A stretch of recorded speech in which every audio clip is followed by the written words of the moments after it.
निर्वाचन साधारण पर्यवेक्षक उपस्थित नुआपड़ा उपनिर्वाचन पर मतदान कर्मचारी द्वितीय पर्याय रैंडमाइजेशन संपादित।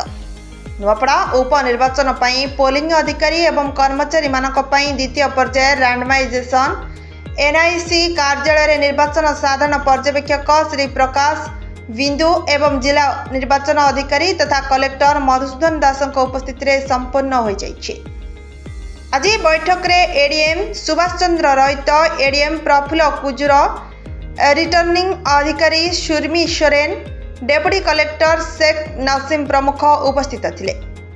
साधारण पर्यवेक्षक एनआईसी विकसित पोलिंग कर्मचारी रैंडमाइजेशन पई व्यवहृत एप्लिकेशन यार सठिकता एवं स्वच्छता को प्रशंसा करथिले। से निरपेक्षता एवं दक्षता सुनिश्चित कराइबा पई प्रक्रियार प्रत्येक पर्याय को सक्रिय भाव में तदारख करथिले। डीईओ एवं जिलापाल प्रकाश करथिले जे संपूर्ण रैंडमाइजेशन स्वच्छ एवं निरपेक्ष भाव में संपादित होईछि। यापरे पोलिंग कर्मचारी तालीम व्यवस्था शीघ्र आरंभ कराजिबो बोली जिलापाल प्रकाश करिसेंति।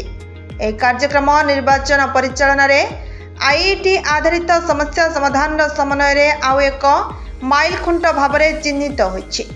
यह गणतांत्रिक प्रक्रिया को सुदृढ़ करबा पई प्रजुक्ति विद्या को उपयोग करबा पई निर्वाचन कमिशनर का निरंतर प्रयास को प्रदर्शन करिछि। ब्यूरो रिपोर्ट विकल्प समाचार।